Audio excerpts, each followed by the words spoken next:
Check out this clip from the latest pre-patch podcast. This game is called Cybercorp. Yeah, so Cybercorp reminds me of Miami. Oh my God, I was saying it? Hotline Miami. Hotline Miami. Yeah. It reminds me a lot of Hotline Miami. It is a 4-player top-down, cyberpunk bullet hell-esque style game where you are upgrading your character with different abilities and guns and armor types, and then you're running through these different maps to essentially get more upgrades and more parts and level up your gun even farther, or mech even farther, and kind of keep moving on. And you play as a character that is essentially an AI, like you are a VRing into this robot that is going out and kind of like fighting, I don't want to say crime, but it's like basically fighting crime. And cool premise, right? Really, really cool idea. And the whole thing here is like being able to get combos and get your meter up. You can see on the right hand side, like my combo meter is going higher and higher. So there's like an element of a leadership board system. And I mean, all in all, like the game, I really am trying to give good kudos to it. Like, I think it's a cool concept, and I think it can be fun. I don't think that it's really built for mouse and keyboard, if I can be 100% honest. Like, I think it is built for a controller. Isn't there a warning at the start whenever you start it that it's meant for keyboard not keyboard controller? I thought there was. Maybe I'm thinking of another game. Maybe I don't. But I don't think so. But the whole thing too is like you get these characters down to a certain level of health, and you can kind of do like this execution attack. And then you get to kind of pop in and you can kind of like warp around, but it's all about like speed and then throwing down all these different abilities. And you can have like auto turrets, you have shotguns. The shotguns can have different like crit rates. And then you can do attachments that you can sell off. So kind of like a looter shooter. So do you go into like little kill rooms, or is it like, was that just like a tutorial room? That was a tutorial room. But the main game is yeah, like you're going into these like little kill areas. And you're, again, just like Hotline Miami, right? Like you bust into an area and it's just kind of go, right? Kill as many things as you possibly can, as fast as you can, and then kind of keep moving on. There's not a speed element here. Like you don't have to get like any kind of like, you're not trying to do it fast. It's just the more combos that you hit and do, and the more damage you do and keep kind of the kill meter going, the better your score is going to end up being.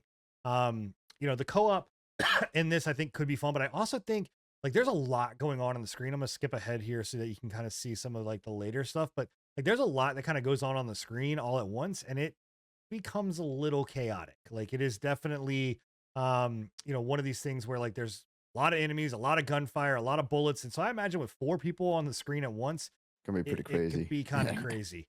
Kind of is giving me vibes of The Ascent, which is actually a game I really enjoyed a lot. And I always want to go back to that game. It's a lot of fun, but it just had some performance issues. But like it gives the same vibes. Obviously, the cyberpunk is there, but like the top down like aspect as well is there. Yeah, and there's cool. The Runner also. I don't know if you guys have ever played that, but Runner was another Ghost one. Runner.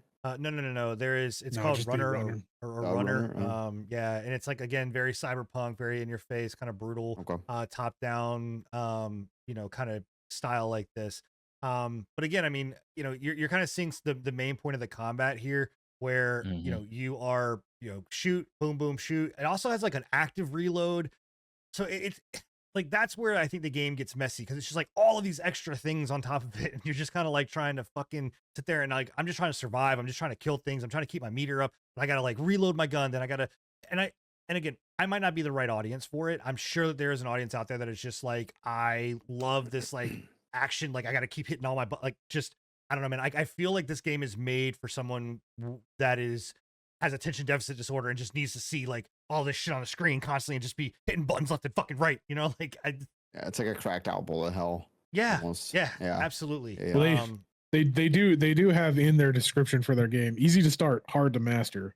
So I mean, yeah. So again, maybe that's it. I'm not saying the game is bad by any means. Like it's getting very positive reviews. It came out on the 19th, so like 2 days ago. It's made by. There was more people playing it. There's not a lot of people playing it, unfortunately. But yeah, it is. I think that it was a bad release time too with Wukong, Black Myth Wukong coming out. Yeah, it's just like this launched at not the greatest. Yeah. You know, you've got WoW. You know, you've got the Wukong. You've just got like a multitude of different things that are launching, and everybody is just kind of like focusing on that. I mean, this is their.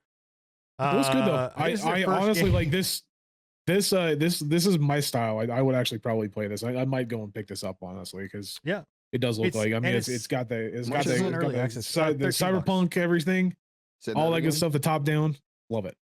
What's up? So it's almost like it reminds me of a top down like Contra.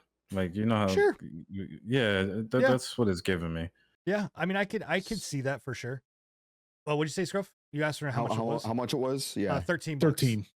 Yeah, that's not bad. That's fair. Yeah. Is that that is fair? It's 10% off, so it's usually $14.99. Yeah, it's like $15. So that's what I expected, and that's pretty still decent. A fair price. Yeah, for a game like this. Yeah, and you can actually get this and Raft for I think $12.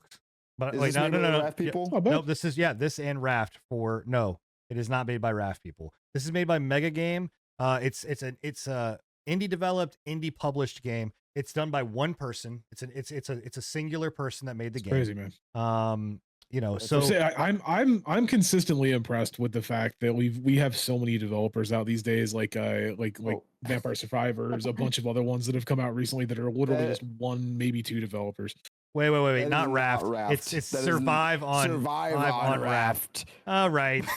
That's the Raft from Temu. That's the Walmart Raft. Okay, that's a little weird. That's kind of weird. Yeah, so I'm sorry, it's Survive on Raft. But they definitely did you look at the title? Did you look at the screen on Steam? Yeah, it says big letters Raft. And I'm like, even when you go to the buy, it says buy Raft, but then the title of it is Survive on Raft. It's that's weird. All right, little tangent there, but anyways. But you can actually get both of them. I'm sorry, for $10. I don't know. Cybercorp again. It's I think it's a cool little game. Now you're seeing the upload system or like the upgrade system. So again, different guns, a lot of different like perks and things like that you can go in. You know, crit rate, all the different kind of styles. They have these things called cards, which allow you to like go in and say, hey, like I want better crit rate. I want more fire damage and all this other kind of stuff. And then you also have like your I'm gonna see if I can find it where you can drop your like turret, like you get like turrets, you get all these different abilities and you can drop those. I don't know, man. I mean, again, $15, sure, why not? Or 10 if you buy it, I guess, on a bundle with Survive on Raft. You get it for $10. So, but there you go. That is Cybercorp. You want to give it a shot on Steam? Cybercorp, yep. And it is in early access. Thank you for checking out the patch notes. If you enjoyed this small selection from our podcast, come and join us every Thursday at 10:30 p.m. Eastern for the full, unfiltered pre-patch podcast.